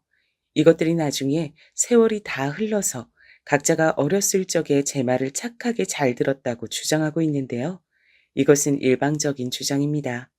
저는 결코 받아들일 수 없는 주장이죠. 어려웠던 시절이었고 네 입이 입이면 내 입도 입인 법인데 꼭 자기들만 배고파 죽겠다고 하면서 제 몫에 먹을 것까지 싹 다 훔쳐먹던 동생들이었다니까요. 얼마나 얄미웠던지 모릅니다. 그런 주제에 집안 장남은 자기들 눈으로 봐도 아니올시다 하니까 꼭 장녀 타령만 하면서 저한테 달라붙어 댔어요. 전 그래서 항상 하루는 너무 짧고 금방 간다는 생각을 하면서 자랐답니다. 다니던 국민학교는 집에서 무진장 멀었기 때문에 왕복으로 오가는 것도 고약이었고 집안일도 해야 했고 동생들 뒤치다꺼리도 해야 했고 부모님 드실 요깃거리도 제가 다 차려놔야 했거든요. 그러다 보면 하루가 다 갔어요. 이웃집들이 전부 다 저희 집을 보면서 저기는 장녀가 아주 든든해 라고 입을 모았어요. 그것이 제 보람이었습니다. 그 소리들을 친정 부모님께서도 다 듣고 계셨으니까요. 형편도 좋지 못하고 오남매나 되는데 여자인 제가 중학교에 진학할 수 있었던 건 이렇듯 좋게 받은 세간의 평가들이 유효했습니다. 사실 친정 부모님께선 저를 중학교에 안 보내려고 하셨는데요. 이웃집들이 그걸 알고 만류를 해줬어요. 그래서 친정 부모님께서 예정에 없던 고심을 하게 되셨었죠. 어제는 건너집 정범이네도 나한테 묻더라고요. 똘똘한 장녀를 중학 공부 시켜야 그 밑에 딸린 동생들한테도 좋은 본이 되지 않겠냐고. 진짜로 중학 공부 안 시키고 공장 보낼 거냐면서 여러 번 묻던데요. 아이, 또 그랬단 말이야? 나 원참, 이 동네 옆편네들은 왜 다 그 모양이야? 남의 집 자식이 어디 어떻게 학교 진학하나 안 하나 그걸 왜 들여다보면서 궁금해하고 참견질들을 하고 있어? 아우, 우리 그냥 무님이 중학교 보내줍시다. 하도 애가 영민한 모습으로 온 동네 빨빨거리면서 돌아다니니까 다들 무님이 좋게 봐주고 공부 더 했으면 하고 바래주는 거 아니겠어요. 하다못해 남들도 그렇게 생각해주는데 부모로서 자식한테 그 정도도 못해주면 안 될 일이죠. 문혁이 그 자식이 한 집안에 장남다운 기기만 있었어도 우리가 지금 이렇게 골치 아프게 있진 않을 텐데 무님이가 지 오빠, 지 동생들보다 영특하긴 하지. 다만 아유, 우리 형편이 애를 공부시킬 때가 아니라 공장에 보낼 때가 맞아서 힘든 거지. 하지만 그렇다고 정말 굶어 죽을 형국은 아니니까 무님이 중학교 보내볼까 싶기도 하고. 무님이가 중학교 가고 싶어 하는 건 당신도 진작 알고 있었잖아요. 애써 모른 척 했을 뿐이지. 자, 우리 그냥 보내는 걸로 딱 결정을 해버립시다. 무님이가 언제 우리 실망시킨 적 있는 장녀였어요? 그런 적 없잖아요. 그러니까 그 기특함이 고마워서라도 우리 공부 더 시켜줍시다. 어느 날 깊은 밤중에 친정 부모님께서 나누시는 대화를 제가 엿들었습니다. 좁은 집구석이라 비밀 대화라는 건 원체 힘들었거든요. 듣고 나서 날아갈 듯이 기뻤죠. 친정엄마의 말씀대로 저는 중학교에 너무나도 다니고 싶었습니다. 손발이 부르트고 살갗이 어린애답지 않게 거칠거칠해질 만큼 열심히 일을 하며 지냈던 건 이렇게 하면 중학교에 혹시 갈 수 있을까 봐서 기대하는 마음도 일말 섞여 있었기 때문인데 바람대로 돼서 너무 좋았어요. 친정 부모님께서 얼마나 힘든 결정을 하신 건지 알았기에 저는 중학교에 진학해서 열심히 학교 생활에 매진했습니다. 태어나서 그토록 흥겨웠던 시절도 없었죠. 저라는 고급 인력이 집안일을 하는 시간이 확 줄어버렸기 때문에 친정엄마께서 조금은 더 고생을 하셨습니다. 그걸 알고 있어서 저는 죄송스럽기도 했죠. 어서 빨리 저희 집이 부모와 자식이 서로에게 미안해하지 않는 여유로운 형편이 되길 기도했습니다. 중학교만 졸업해도 뭔가 세상이 달라져 있을 거라고 믿었어요. 하지만 아니었답니다. 가세라는 것이 옷 위를 누비는 다림질처럼 쉬이 펴지는 것이었다면 우리나라에 힘든 사정이 있는 집은 한 집도 없었을 테니까요. 중학교 졸업을 앞두고 막막했어요. 친정 부모님께선 저를 어느 공장에 보내실 건지 그것만 고민하고 계셨고요. 동생들은 여전히 도움 안 되고 철이 남들보다 희한하리 많지 늦게 드는 사고뭉치들이었으며 오빠는 차라리 남의 자식이었으면 좋겠을 거란 생각이 하루에 12번도 더 들게 만드는 인물이었습니다. 그런데 바로 그 시기에 아주 솔깃한 말소리가 제 귀에 꽂혀왔던 겁니다. 중학교 3학년 때 같은 반 친구가 이렇게 떠들고 있었거든요. 나는 그래서 곧 딴 곳으로 이사 갈 거야. 외삼촌 외숙모댁에서 지내면서 고등학교 다니기로 했거든. 학교 따라서 움직이는 게 맞다고 우리 부모님이 그러셨어. 쉬는 시간에 그 소란 속에서 희한하게 그 목소리 하나만 잘 들렸어요. 제 머릿속에 번쩍 전구가 켜졌습니다. 쓸모가 무척이나 미비했던 제 친오빠 되는 인물이 큰 고모 댁에서 지내다가 온 전적도 있었기에 친척집에 가서 산다는 그림이 영 낯설지가 않았죠. 공장을 간다는 것 자체가 저는 싫은 것이 아니었어요. 살아온 형편이 빤한데 안 가겠다고 할 노릇이 전혀 아니었으니까요. 다만 저는 좁디 좁은 곳만 돌면서 살고 싶지 않았고 더 넓은 세상을 빨리 보고 싶다는 바람이 있었기 때문에 공장이란 선택지가 막연히 갑갑하게 느껴질 뿐이었죠. 그 친구의 말에 저는 굉장한 힌트를 얻어냈고 즉시 선생님께로 달려가 상담을 받았습니다. 그리고 저는 제 인생이라는 우주의 궤도를 단박에 바꿔놓는 선택을 하게 됩니다. 아버지, 엄마, 저는 고등학교에 진학할 거예요. 그것도 다른 지역의 고등학교에 가기로 마음을 먹었습니다. 단일 공장부터 알아보기로 얘기를 했던 게 바로 지난주인데 그 사이에 네가 까마귀 고기라도 삶아 먹었냐? 그런 거야? 까마귀 고기를 먹었어? 아이고, 당신은 제발 좀 그런 헛소리 좀 하지 말아요. 무님이가 고기가 생겼다면 우리한테 먼저 맛보라고 줬겠죠. 예, 근데 무님아, 너 근데 갑자기 뭔 소리야? 널 고등학교에 보낼 돈이 우리한테 어디 있다 그러니? 그 돈이면 우리가 생활비로 쓰지. 네 학비에 보탤 형편이 아니야.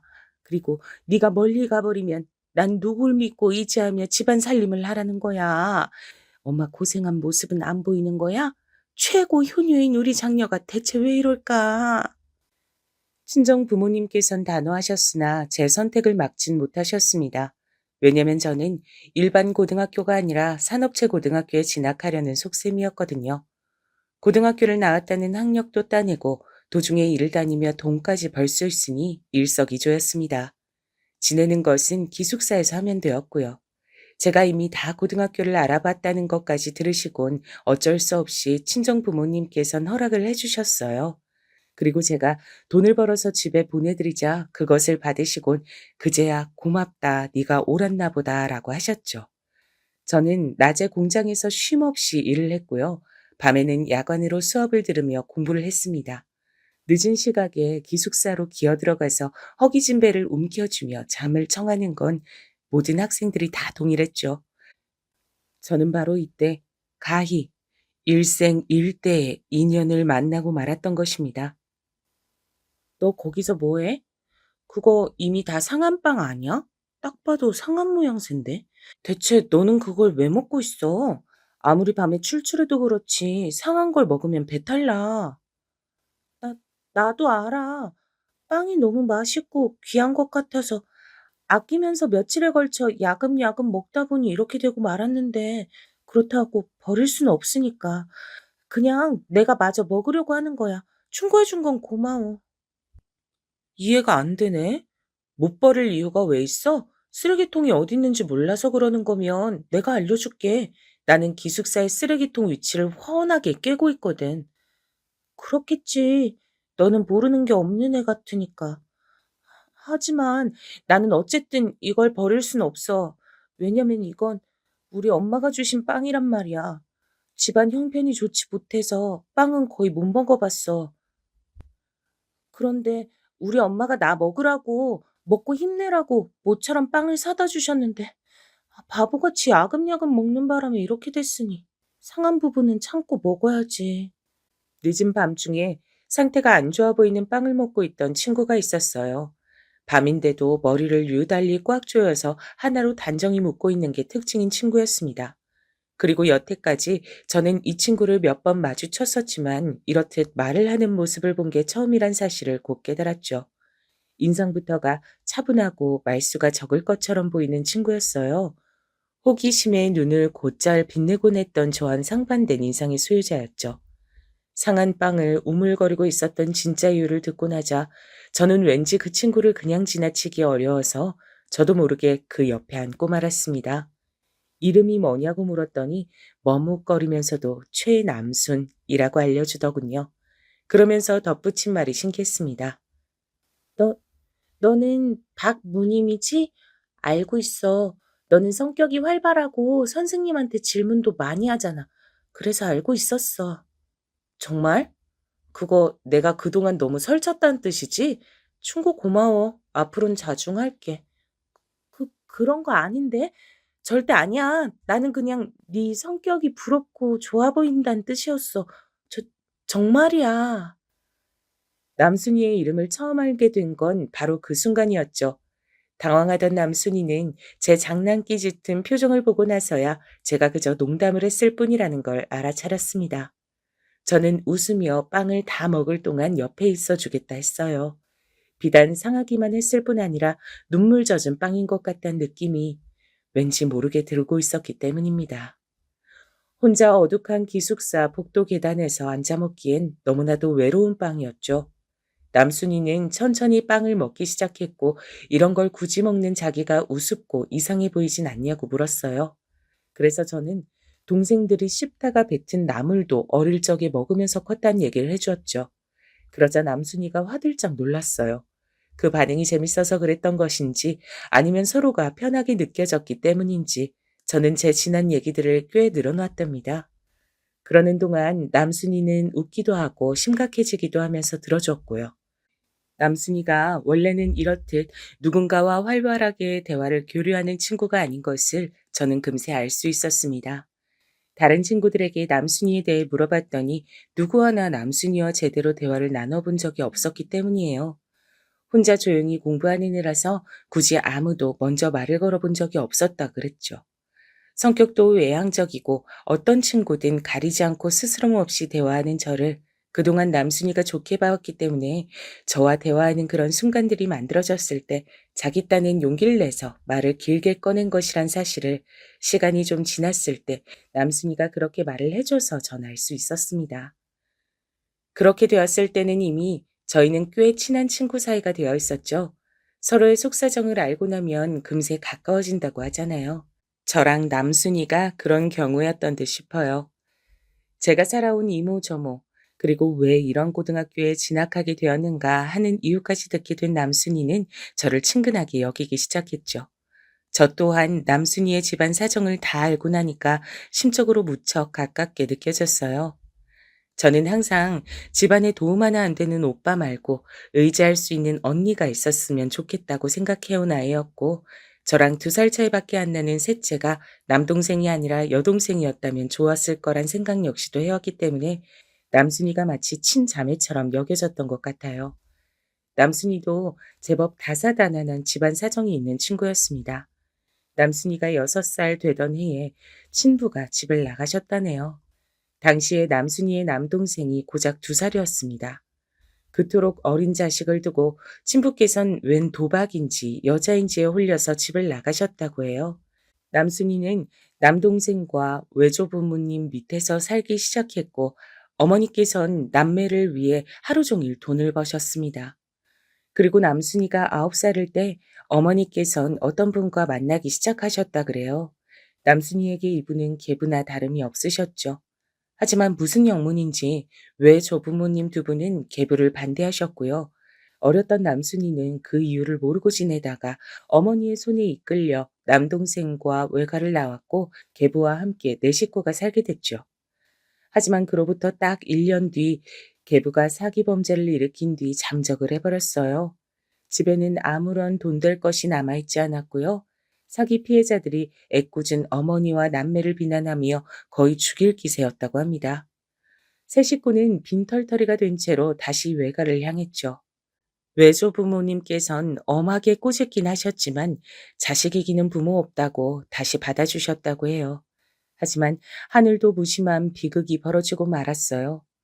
외조부께서 남동생과 둘이 외출을 하셨다가 교통사고를 당하신 겁니다. 마지막 순간에 외조부께서는 당신의 손자를 품에 감싸셨고 현장에서 바로 돌아가셨어요. 살아남은 남동생은 몸과 마음에 남은 후유증으로 힘들어했죠. 원체 지병을 갖고 계셨던 외조모께선 청천벽력 같은 비극에 쓰러지셨고요. 어머니께선 모든 것이 당신의 탓이라며 크게 자책하셨고 죄인이 휴식을 취할 수 없다며 그 이전보다 더욱 몸을 혹사하시며 일거리를 찾아 돈을 버셨습니다. 남순이는 그런 어머니께 도움이 되드리고 싶어서 고등학교도 일자리도 놓치지 않겠다는 일념으로 이런 진학을 택한 것이었어요. 듣기 전에는 남순이가 그런 집안 사정을 지니고 있는 줄은 상상조차 못했지.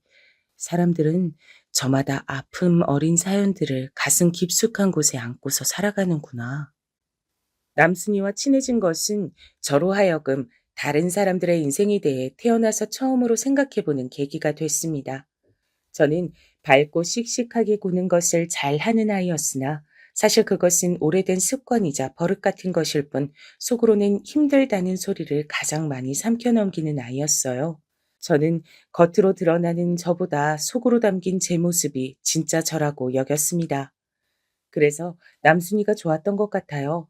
남순이와 교류를 하면 할수록 저는 편하게 껍데기를 내려놓는 기분이 들었죠. 하지만 남순이가 말하길 서로 친구가 된 결과로 인해 더 이득을 보는 쪽은 제가 아니라 자기라고 그랬어요. 남순이가 원체 낯을 가리고 말수도 적다 보니 심성 고약한 무리에겐 금세 표적으로 찍힐만 했거든요.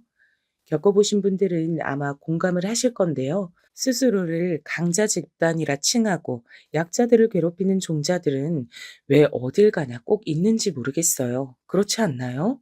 학교든 공장이든 반드시 없는 법이 없더라고요. 남순이를 만만하게 보고 괴롭히는 못된 것 꼭 있었습니다.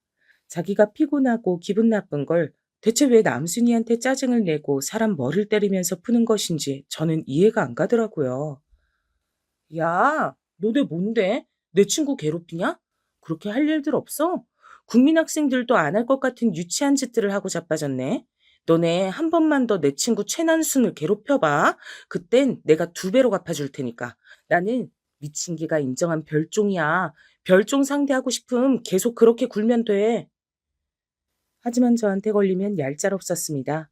저는 학교에서 유독 엄하시고 그래서 학생들에게 두려움의 대상이었던 미친 개 선생님께서 쟤는 진짜로 별나다. 박무님은 내가 인정한 별종이다. 이렇게 공언하신 학생이었습니다. 제가 남들보다 눈빛이 유독 부리부리하고 안광이 번뜩여서 더욱 얻어냈던 칭호였죠. 괜히 자기보다 약한 애를 건드리는 걸 좋아하던 심보 못된 애들은 남순이를 쿡쿡 찔러대다가 하나같이 저한테 걸려서 나가 떨어졌습니다. 무늬마, 매번 고마워. 나는 정말 네가 없었다면 고등학교 마치긴커녕 진작에 포기했을 것 같아. 돈이나 벌고 고등학교는 때려치우자고 결심을 내린 뒤에 이미 이곳을 떠나서 없었겠지? 네 덕분에 내가 아직도 이곳에 있는 거라 생각해. 나처럼 우중충한 애하고 늘 친구해줘서 고맙다고 생각 중이야. 너가 뭐가 우중충해? 진짜 우중충한 건 아무 이유도 없이 너 괴롭히고 싶어서 너한테 시비 거는 그 나쁜 기집애들의 속내야. 남순아, 네가 어머니 일로 요새 부쩍 힘든 거 내가 다 알고 있으니까 좀만 더 힘내줬으면 좋겠어. 그래야 어머니도 얼른 쾌차를 하실 거야. 너무 우울한 생각만 하지 말고 힘을 내기야. 알겠지? 그래, 네 말이 맞아. 내가 이렇게 땅굴을 파고 들어간다고 해도 이런다고 해서 우리 엄마의 건강이 갑자기 좋아지는 것도 아니니까 힘을 내야겠지. 다른 친구들하고 놀 때 요즘 일부러 나도 자주 끼워주는 거 알고 있었어. 그거 전부 나 힘내라 그런 거지? 무늬마, 내가 네 덕분에 또 이렇게 기운을 얻는다. 안타깝게도 남순이의 어머니께서 건강이 무척 안 좋아지셨어요. 너무나도 무리를 하시며 지내신 게 결국은 슬픈 결과를 불러온 것이었죠. 일하시던 곳에서 코피를 줄줄 흘리시다가 어지럽다고 하시며 쓰러지셨는데 그렇게 이송된 병원에서 들은 답변이 더 큰 병원으로 가보시라는 것이었답니다. 남순이의 외조모께서도 건강이 안 좋으신 와중에 너무 벅찬 소식이었죠. 어머니께선 무척 상태가 안 좋으셨어요. 남순이의 얼굴에 수심이 날로 짙어질만 했죠. 저는 그런 남순이가 기운을 잃지 않았으면 해서 당시에 신경을 많이 썼습니다. 집안의 장녀로서 누군가를 챙기며 지내는 것엔 이골이 나 있었으니 다행이라고 할까요? 이럴 때일수록 힘을 내야 된다며 저는 다른 친구들과도 남순이가 어울려 놀 수 있도록 이끌어줬죠. 그러다 보니까 남순이도 점차 별것 아닌 농담에도 웃을 줄 아는 아이가 되었고요. 일을 하다가 불합리한 일을 겪었을 때면 저와 친구들에게 속 시원히 털어놓을 줄도 알게 됐답니다. 우스갯소리로 이름에 순자가 들어가서 저렇게 순하나라고 할 정도의 인물이 남순이었는데요. 그런 남순이가 일하던 곳에서의 관리자 욕을 제 앞에서 시원하게 뱉었던 날, 저는 신나서 눈가에 눈물이 맺힐 만큼 막 웃었던 것 같아요. 그런 추억이 방울방울 쌓여갔습니다. 공부도 해야 했고, 일도 해야 했고, 집에 돈도 붙여야 했으며, 집안일에 촉각도 늘 기울이고 있어야 했으니, 녹록하지 않은 생활이었으나 서로가 있었기에 우정으로 버텨냈던 고등학교 시절이었어요. 그리고 졸업 후에 슬프지만 뿔뿔이 흩어져서 각자의 일상을 살게 됐죠. 저와 남순이 말고 세 명이 또 저희하고 제법 친하게 지냈었는데요. 그중 한 명은 대학에 진학하기도 했어요. 그만큼 다양하게 일상이 갈라졌죠. 저는 일터를 옮겨서 새롭게 지내기 시작했고요. 남순이는 외가로 가서 근처의 직장을 다니며 지내게 됐습니다. 바쁜 일상을 살아가다가 몇 달 뒤에 제가 먼저 남순이에게 연락을 해봤어요. 이런저런 가벼운 안부를 주고받다가 제가 어머니 상태를 물어봤죠. 그랬더니 가슴 철렁한 답변이 돌아왔습니다. 그게 사실은 많이 안 좋으셔. 얼마 못 버티실 것 같아. 엊그제 병원에선 길면 2달까진 본다고 했어. 세상에, 그랬구나.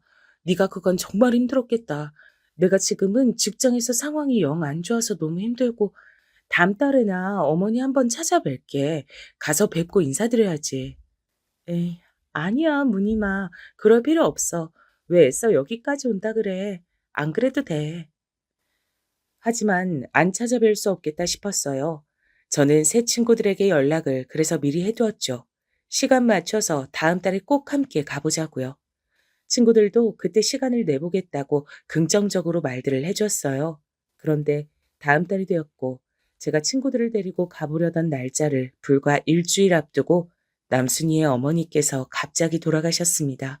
새벽에 돌연 호흡이 마구 가빠지시더니 그대로 손쓸 도리조차 없이 가셨다고 합니다. 연락을 받자마자 저는 후회가 들었어요. 진작에 가서 찾아뵈었어야 했는데 어머니께 너무 죄송스럽고 남순이에게도 미안했죠. 이제라도 부지런을 떨어야겠다 싶어서 당장에 남순이에게 달려갔습니다. 쇠약한 상태셨던 외조모께선 혼절을 하신 상태였고 앳된 얼굴 위로 눈물 자국을 잔뜩 남긴 남동생을 옆에 끼고 남순이가 처량하게 있었습니다. 친가 쪽은 아무도 없고 그나마 외가에 친척들이 몇 있었는데 아무도 장례식을 나서서 치러주겠다고 하진 않는 상황이라고 했습니다. 도리어 외조모 명의로 있는 자그마한 집, 그거나 빨리 자기들한테 넘겨야 하는 거 아니냐며 그딴 개소리나 짓거리고 있다고 했어요. 남순이에게 그 전말을 듣자마자 제가 열이 뻗쳤죠. 소식을 듣고 저마다 이쪽으로 올 준비를 하고 있던 3명의 친구들에게 연락해서 우리가 남순이 어머니 장례식 해드리자 그랬습니다. 셋 다 처음엔 머뭇거리더니 제가 금수만도 못한 남순이 친척들 얘기를 해주니까 차마 외면할 수가 없다며 제 의견에 동참을 해주었죠. 저는 거기서 멈추지 않았어요. 고등학교를 같이 나온 친구들, 제가 연락처를 갖고 있는 사람이라면 누구나 가리지 않고 연락을 돌렸습니다. 여보세요? 오랜만이다. 나 박무님인데 다름이 아니고 너 남순이 알지? 나랑 같이 다니던 애 최남순. 지금 남순이네 어머니가 돌아가셨는데 장례 비용이 절실하게 좀 필요한 상황이야. 혹시 조금이나마 도와줄 수 있을까? 돈이 아니라도 좋아. 와서 꼭 조의를 표하고 얼굴이라도 비춰주면 좋겠다. 내가 부탁 좀 할게. 그냥 무작정 연락을 돌렸어요. 그리고 딱히 안 친했던 친구들에게 철면피로 연락하는 것보다 더 망설여졌던 건 제 친정 식구들에게도 부탁을 했습니다. 친정 부모님께선 우리가 돈이 어딨냐며 펄쩍 뛰셨지만 제가 남순이의 상황을 자세하게 말씀드리자 두 분 다 한숨을 내쉬면서도 돈을 보태주셨어요. 십시일반으로 돈이 거쳤죠. 당연히 제가 선봉에 섰고 많이 냈고 장례식장에서도 가장 동분서주하였습니다. 무엇보다 장례식장에 뻔뻔한 낯짝들을 비추신 남순이의 외가 친척분들을 향해서도 한마디 던졌었고요. 그분들을 보고 남순이가 주먹을 꽉 쥐고 입술을 피가 날 듯 깨무는 것에 제가 나섰던 겁니다. 무슨 낯짝으로 오신 건가요? 짐승이 사람 가죽을 뒤집어 쓴 것 같네요. 그러자 다들 역정들을 내셨습니다. 모욕은 듣기 싫으셨던 건지 저를 향해 삿대질을 하며 난리를 치셨어요. 그때 남순이가 울컥하며 외쳤습니다. 솔직히 제 친구가 지금 하는 말 맞는 거잖아요. 틀린 소리 아니잖아요. 뭐야? 어디서 감히 어른한테 대들고 누나를 부라려? 웬 양아치 같은 애비놈의 피를 받아서 그런가 하는 짓이 천박하네. 어느 친척분께서 남순이에게 그런 막말을 내뱉으시더니 그걸로도 모자라 손찌검을 하려고 드셨습니다. 순발력 좋은 제가 그 앞을 막아섰고요. 남순이 대신에 뺨을 맞았습니다. 장례식장엔 숨막히는 정적이 감돌았죠. 이렇게 하시니까 속이라도 시원하세요?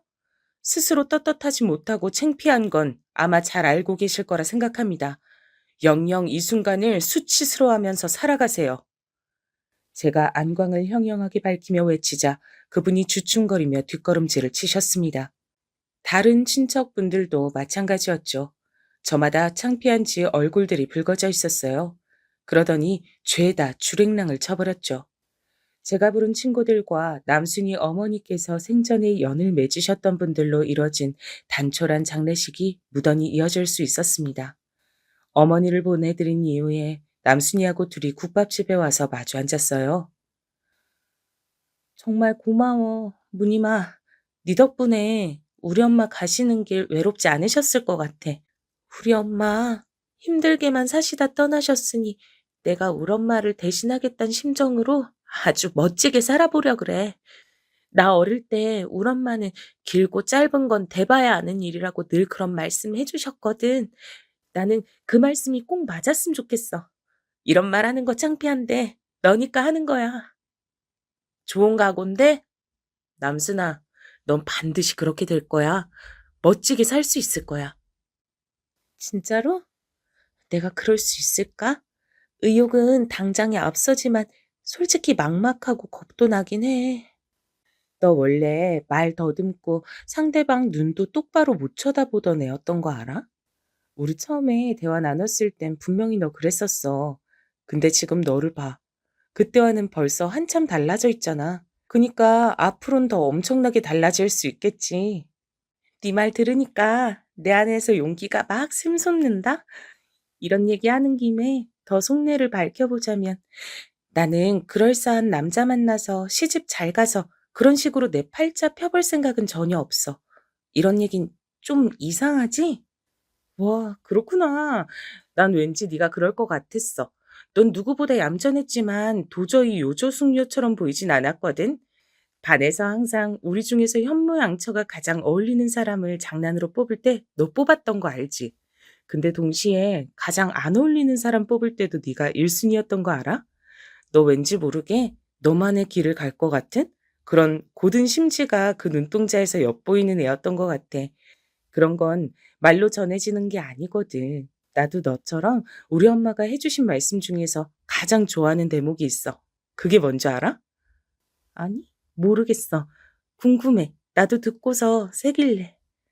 바로 사람의 눈은 거짓말을 못한단 거야.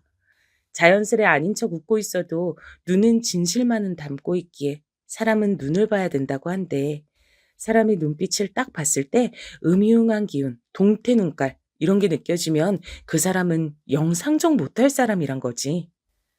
어, 인생의 지혜를 하나 들은 기분인데 나도 앞으로 살면서 참고해야겠다. 물론 내가 잘 살진 모르겠지만 아무튼 열심히 해볼 거야. 다음에 다시 무님이 너 만날 땐 내가 멋진 모습 보여주고 싶어. 그간 너에게 받은 은혜가 많으니까 꼭 갚을 거야. 이건 나 스스로에게 하는 맹세야. 그럼 사양 않고 내가 마음껏 네 성공 기대할게. 남순아, 너는 내가 만나본 그 누구보다도 눈빛이 좋은 사람이니까 반드시 멋지게 성공할 수 있을 거야. 저희 두 사람은 그날 변함없는 우정을 확인했고 깊은 대화를 많이 나눴어요. 그 이후로는 그 이전보다 훨씬 정신없이 돌아가는 일상을 살았죠. 남순이와는 간간히 소식을 주고받았으나 제가 직장을 새로 잡은 뒤에는 뜸해졌어요. 무엇보다도 남순이도 바쁜 듯 했고요. 제가 남순이를 다시 만난 건 무려 몇 해가 훌쩍 흘러서 제 결혼식 때문이었답니다.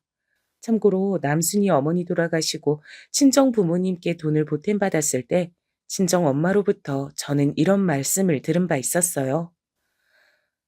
어렸을 때부터 일찍이 고생을 많이 하면서 부모한테 자란 최고 효녀. 우리 장녀 무님이니까. 그니까 네 아버지가 요새 상황이 안 좋은데도 돈 보태라고 선뜻 허락해 주신 거야. 무슨 마음이신지 잘 알아요. 그리고 엄마가 아버지 설득해 주셨을 것도 알고요. 제가 중학교 갈 수 있었던 것도 고등학교 나온 것도 사실 엄마가 때마다 아버지 설득해 주지 않으셨다면 어려웠다는 것도 이제 와선 다 알아요. 제 친구가 가장 힘들 때 도울 수 있도록 해 주셔서 너무 감사해요. 네 오빠가 네 밥만 닮았어도 네 아버지하고 나하고 얼굴에 주름이 3개는 더 없었을 거다. 친구를 소중히 여길 줄 아는 우리 딸이니 이 다음에 결혼도 잘하겠지. 결혼해서 자기 남편한테 오죽 잘하겠어? 친구 어머니가 돌아가신 상황인데 친정엄마께선 웬 결혼 얘기를 저한테 꺼내셨었죠. 일찍이 집안일이든 무슨 일이든 개고생을 자처하며 고단하게 살아온 제가 안정적인 결혼을 해서 빨리 편하게 살기를 친정엄마께서 바라고 계신다는 건 제가 이때 눈치챘었어요. 제가 성인이 됐으니 이왕이면 하루라도 일을 덜 하고 빨리 결혼해서 현모양처로 살길 원하셨습니다. 장남만 번듯했어도 장녀가 개고생을 덜 했을 텐데 말이죠. 저희 집안의 장남께서는 기어이 거나하게 사고까지 치셨죠. 웬 정체불명의 여자에게 코각했거든요. 친정 부모님께서 격렬하게 반대를 하시자 되도 않은 반항심으로 혼인신고부터 덜컥 해버렸습니다. 알고 보니 그 여자가 임신을 한 상태였기 때문이란데요. 황당한 건 그러고 나서 다시 얼마 뒤 어떤 남자가 찾아오더니 자기가 뱃속의 아이 친부라고 주장을 했다고 합니다. 그러자 그 여자 부인 반응이 가관이었다고 하네요.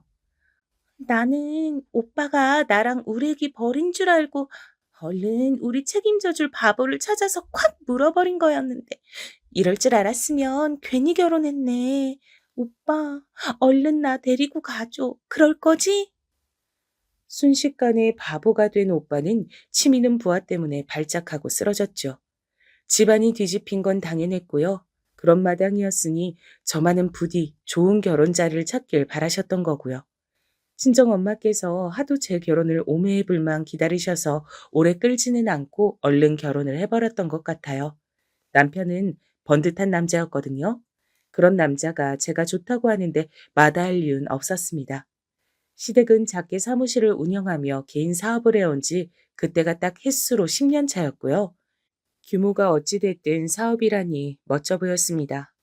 지금 생각하면 퍽 천스러웠지만 당시엔 고풍스럽게 여겨졌던 인기 만점이었던 예식장도 잡았고요. 꿈에 부푼 신부였습니다. 저는 옛 친구들이 모두 와주길 기대했어요. 특히 남순이가 보고 싶었습니다. 얼마나 바삐 살고 있으면 연락도 그간 잘 안 닿았을까 싶어 근황도 너무 궁금했고요.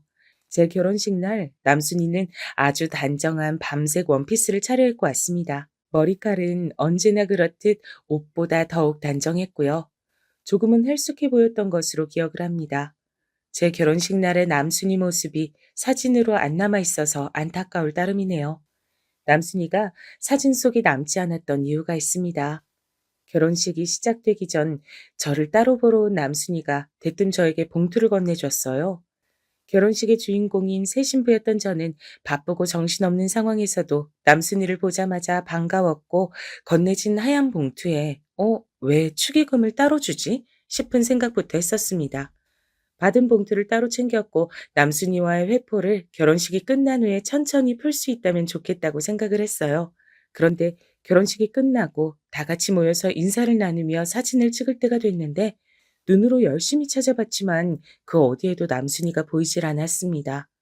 결혼식장을 찾아준 고등학교 친구들이 보이길래 다급히 물었었죠. 혹시 여기서 누구 남순이 본 사람 없어? 분명히 나한테 인사를 하러 와서 봤었는데 지금 암만 해도 안 보이네. 최남순? 걔 내가 좀 전에 봤는데 시기 딱 끝나자마자 바로 가버리던데. 그래서 나는 제가 뭐 되게 급한 용부가 있어서 그러나 싶었지. 너랑 미리 얘기된 거 아니었어? 알고 보니까 남순이는 밥도 안 먹고 그냥 가버렸더라고요. 심지어 밥도 안 먹다니. 먼 길을 와놓고 굳이 그런 게 이해가 가질 않았어요. 의아함을 가진 채로 남순이가 줬던 봉투를 살펴봤습니다. 막연히 축의금일 줄 알았던 건 그게 아니라 편지였습니다. 내용은 대략 이러했어요. 뜻대로, 포부대로 어느 것 하나 흘러가지 않았어. 창피하고 부끄럽고 민망하고 면목이 없다. 이게 내 현재 상태야. 답보 상태에 머물러 있는 나와는 다르게 넌 언제나 때를 맞춰 발 맞춰 나가는구나. 나보다 한 발 이상 앞서 있기에 내가 항상 든든한 너의 뒷모습을 볼 수 있던 거라고 지금에 와서야 깨닫는 중이야. 무늬마, 멋진 너의 인생이 앞으로도 멈추는 일 없이 열정적으로 달려나가길 바란다. 널 다시 만날 때 근사한 모습을 꼭 보여주고 싶었는데 분하고 씁쓸하다. 하지만 너의 결혼식을 보는 동안은 그래도 모든 걸 털어내고 한박 웃음을 지어 보일 테야. 너를 세상 그 누구보다 축하해주고 싶으니까. 이런 내 구질구질한 얘기를 적는 건 어쩌면 영민한 네가 나의 못난 기색을 어떻게든 알아차릴까 봐 선수를 치고 이실 짓고 하는 거고 누구보다 멋지게 축의금 거하게 내고 싶었는데 그럴 수 없음이 통탄스러워서 그 이유를 알려주고자 함이야. 못난 친구라서 항상 너에게 민폐를 끼쳐서 미안해. 네 결혼식 때 주지 못한 축의금은 언젠가 반드시 꼭 건네줄 테니까 기다려줬음 해. 너무 염치가 없지만 내 성공을 기대해주면 좋겠다. 그리고 다시 한번 결혼을 축하한다. 난 어디에서 뭘 하든 앞으로 네가 무탈하고 행복하기만 기도하고 있을 거야. 저는 남순이가 어떤 사람인지 알고 있었기에 편지에서 절절한 심정이 그대로 읽혔습니다. 저에게 축의금을 꼭 주고 싶었을 남순이가 이렇게 편지만 달랑 남기고 가야만 했으니 오죽 그 처한 상황이 여의치 않았을까 싶어서 속상했죠. 하지만 편지에선 남순이가 지닌 꿋꿋함마저 전달되고 있었기에 저는 섣불리 굴지 않기로 했습니다. 남순이의 불행을 멋대로 상상하고 재단하여 동정하는 것은 못할 짓이라고 생각했어요. 남순이는 더 이상 제가 나서서 지켜줘야 하는 심약한 친구가 아니라 성공이라는 두 글자를 쫓으며 치열하게 인생을 살아가고 있는 번듯한 어른이었으니까요. 분명히 자기 남동생도 다독여가며 그렇게 열심히 살고 있을 게 뻔했습니다. 그래, 남순아. 네 마음은 나에게 충분히 전달됐으니 부디 네가 잘 살면서 원하는 뜻을 다 이루길 바랄게. 우리 꼭 다시 만날 수 있는 거지? 그때가 너무 멀지 않길 바랄게. 마음이 쓰라리면서도 한편으론 이상하게 후련했던 것 같아요. 편지를 다 읽고 나서 곱씹는 도중에 저도 모르게 눈물이 흘렀는데 이 편지를 쓰는 동안에 남순이도 눈물을 흘렸을 것 같아서 그 모습이 그려졌고 서로를 아끼고 위하는 마음만은 떨어져 지냈어도 변함이 없다는 걸 확인받은 것에 기쁜 마음도 조금은 함께 들었었죠. 언제까지고 그런 마음을 진하게 간직하고 살 수 있다면 좋았겠지만 결혼 이후에 제가 너무나도 다사다난했어요. 남편 한 사람하고 부부의 인연을 맺은 거지만 시댁이라는 집단이 함께 딸려왔으니 결혼 이전과는 사는 양상이 완전히 달라지더라고요. 신경 쓰고 살아야 하는 가족이 몇 배로 불어난 느낌이었습니다. 시댁은 전반적으로 사업 기질이 있었어요. 그래서 남편도 결국은 사업에 올인할 거라고 했었고요. 저는 친정엄마께서 그렇게나 바라셨던 대로 결혼 이후에 직장을 그만둔 채 남편을 내조하면서 지냈습니다. 그것만 해도 직장 다니는 것보다도 사실은 더 바빴어요. 저희 부부가 슬하에 아들 하나 딸 하나 이렇게 사이좋게 하나씩 낳는데 애들 돌보고 키우는 게 우선 보통 일이 아니었고요. 제가 자랄 때랑은 다르게 웬 놈의 학원들이 그렇게 많고 교육에 신경 쓸 게 많던지요. 세상이 변했음을 자식들 키우면서 제대로 체감했습니다. 그러다 보니 가계부 쓰느라 매달 머리가 아팠죠. 돈 나갈 구멍들을 잘 보고 있었어야 했으니까요. 남편이 사업장에 몸집을 불려낸 이후에는 거기에 일손을 또 보태느라 정신없이 바빴습니다. 자랑은 아니지만 제가 기본적인 일머리가 좋아서 혼자 2인분은 했거든요. 이렇다 보니 결혼해서 시댁 식구들 챙기고 애들 낳고 키우고 골 때리는 오빠와 영원히 철이 안 드는 동생들이 버티고 있는 친정에도 신경을 써야 되고 남편하고 같이 사업장에도 매달려 지내고 이런 식으로 세월이 너무나도 빨리 휙휙 지나가 버렸습니다. 40살 생일 때 오죽하면 케이크 앞에서 눈물을 훔치며 제가 30대가 하나도 기억이 안 난다 그랬을까요? 그만큼 하루하루 치여 살다 보니까 그냥 세월이 막 흘러버렸어요. 보람이 있다면 자식들 커가는 걸 보는 것이죠. 좋은 미래만 보여주고 싶었어요. 제가 어릴 때부터 그랬던 것처럼 일에 치여서 힘들게 몸쓰며 살질 않길 바랬어요. 그 마음이 같았기에 남편도 치열하게 사업을 해온 것이었고요. 하지만 저희 부부에게 비극이 예고 없이 닥쳤습니다. 믿고 의지하던 최대 거래처였어요. 그래서 대금이 밀려도 기다렸습니다. 하지만 최대 거래처가 하루아침에 망해서 문을 닫아버렸고 밀린 대금만 오매불만 기다리며 부족한 돈을 되출로 채우며 살던 저희는 폭삭 주저앉게 됐습니다. 청천벽력이었고 건강이 안 좋으셨던 시어머니께선 충격을 받아 그만 돌아가시고 말았습니다. 살면서 그런 괴로움, 고통, 무력함은 처음이었어요. 정신이 나갈 것만 같았습니다. 이제 고등학생, 중학생인 자식들을 보면서 가슴이 찢어졌죠. 저와는 다르게 고생을 보지 않고 성인이 돼서 대학 생활을 즐겁게 하기만을 바랬는데 집까지 경매로 넘어가게 된 상황에서 대학이 아니라 공장을, 학업을 잇는 게 아니라 자퇴를 고려하고 있는 자식들을 보고 하염없이 눈물이 났습니다. 남편은 자기가 시어머니께 크나큰 불효를 저질렀다며 끊임없이 자책하고 있는 상황이었고요. 그 어디에도 탈출구는 없을 것 같은 그때 놀랍게도 절 찾아온 사람이 있었습니다. 무늬마, 오랜만이야. 우리 너 결혼식 때 보고 처음 보는 거니까 딱 20년 만인가? 벌써 세월이 그렇게 흘렀네? 남순아, 네가 나 있는 곳은 어떻게 알고 찾아왔어? 그보다 그간 잘 지냈어? 길 가다 마주치면 못 알아볼 것 같다. 편하게 입었지만 너한테 왠지 귀티가 흐른다. 남순아, 너 잘 지냈나 보다. 다행이다. 그간 너 어떻게 사나 진짜 궁금했는데 아무도 너랑 연락이 되질 않아서 걱정했었어. 연락 안 된 건 미안해. 내가 워낙 정신없이 살기도 했고 해외에서 거의 지냈던지라 더 그럴 수밖에 없었네. 무늬마, 그런 너도 잘 지냈다며? 사업이 꽤 잘 돼서 그간 잘 지낸 것 같더라.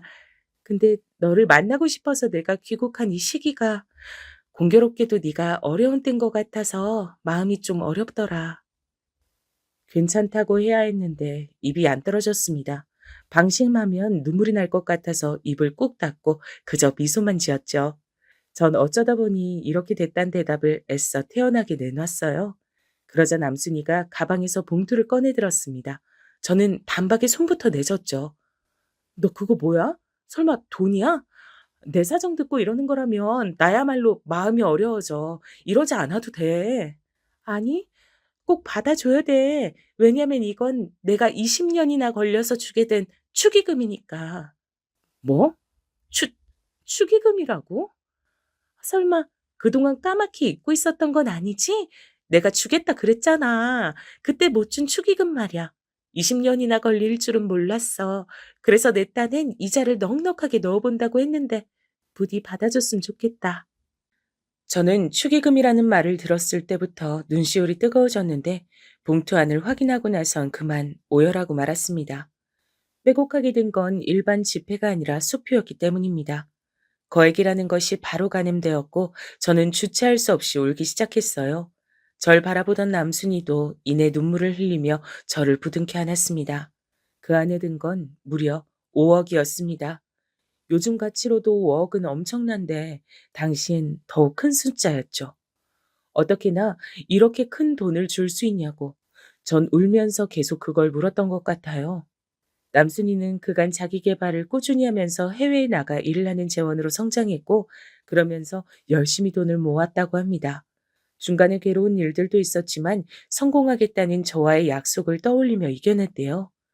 외국에서 인연을 만나 결혼하고 가정을 꾸리는 바람에 절 찾아오는 게 늦어졌지만 한시도 저와 나누었던 우정을 잊은 적이 없다고 했습니다. 그리고 막연히 내년 초에 저를 만나야겠다고 계획을 하고 있었는데 자꾸만 꿈에 돌아가신 어머니께서 나오셨대요. 나는 그게 꼭 장례식을 열어준 고마운 친구에게 보답할 때라고 엄마가 나한테 그런 신호를 보내주는 것 같더라고. 그래서 나는 너 만나고 축의금 건네주는 시기를 내년이 아니라 지금으로 황급히 당긴 거야. 일상도 멈춰두고 무작정 한국으로 들어와 널 수소문했는데 네 소식을 알고서는 이래서 내가 지금 온 거구나 싶더라. 남순이의 이야기를 듣고 나자 걷잡을 수 없이 더욱 가슴이 벅차올랐습니다. 옛날 그때처럼 남순이는 심지고 든 눈빛을 하고 있었어요. 그 돈 안 받겠다고 버틸 수가 없었죠. 고맙게 받았습니다.